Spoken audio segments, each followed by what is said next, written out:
Hi hello ನಮಸ್ಕಾರ friends, ನಾನಿವತ್ತು ಹೊಸ ಹೆಲ್ದಿ ರೆಸಿಪಿಯೊಂದಿಗೆ ಬಂದಿದ್ದೀನಿ.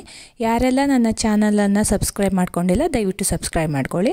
ನಾನಿವತ್ತು 1 ಲೋಟ ರಾಗಿ, 2 ಟೇಬಲ್ ಸ್ಪೂನಷ್ಟು ಮೆಂತೆಕಾಳನ್ನು ಹಾಕಿ ಓವರ್ನೈಟ್ ನೆನೆಸಿಟ್ಕೊಂಡಿದ್ದೀನಿ. ಈಗ ಇದಕ್ಕೆ ನಾನು ಕಾಯಿ ತುರಿಯನ್ನು ಹಾಕಿ ಚೆನ್ನಾಗಿ ಉಪ್ಪನ್ನು ಹಾಕಿ ರುಬ್ಕೊಳ್ತಾ ಇದ್ದೀನಿ.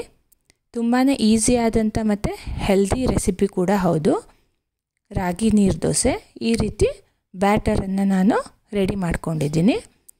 ಇದಕ್ಕೆ ಸ್ವಲ್ಪ ಜಾಸ್ತಿ ನೀರನ್ನು ಆ್ಯಡ್ ಮಾಡ್ಕೊಳ್ಬೇಕಾಗತ್ತೆ, ಯಾಕೆಂದರೆ ನಾವು ಇಲ್ಲಿ ನೀರು ದೋಸೆ ಮಾಡ್ತಾ ಇರೋದ್ರಿಂದ.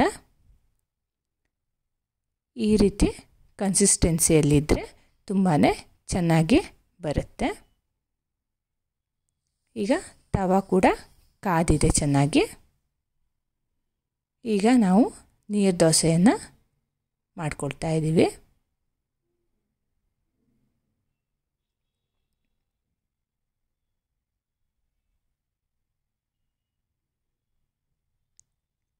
ಈ ರೀತಿಯಾಗಿ ದೋಸೆಯನ್ನು ಹುಯ್ಕೊಂಡ್ರೆ ತುಂಬಾ ಚೆನ್ನಾಗಿ ನೀರು ದೋಸೆ ರೆಡಿ ಆಗುತ್ತೆ.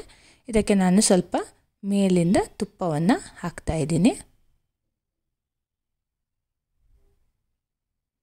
ತುಪ್ಪ ಹಾಕೋದ್ರಿಂದ ತುಂಬಾ ಚೆನ್ನಾಗಿರುತ್ತೆ ಟೇಸ್ಟ್ ಕೂಡ. 5 ನಿಮಿಷ ಇದನ್ನು ಚೆನ್ನಾಗಿ ಬೇಯಿಸ್ಕೊಳ್ಬೇಕು. ಈಗ ನೋಡಿ, ನೀರು ದೋಸೆ ಜೊತೆಗೆ ಚಟ್ನಿ ತುಂಬಾ ರುಚಿಯಾದ ಕಾಂಬಿನೇಷನ್. ತುಂಬಾ ಹೆಲ್ದಿಯಾದಂಥ ರೆಸಿಪಿ ಕೂಡ ಹೌದು. ಮನೆಯಲ್ಲಿ ಟ್ರೈ ಮಾಡಿ ಹೇಗಿದೆ ಅಂತ ಕಮೆಂಟ್ ಮೂಲಕ ತಿಳಿಸಿ.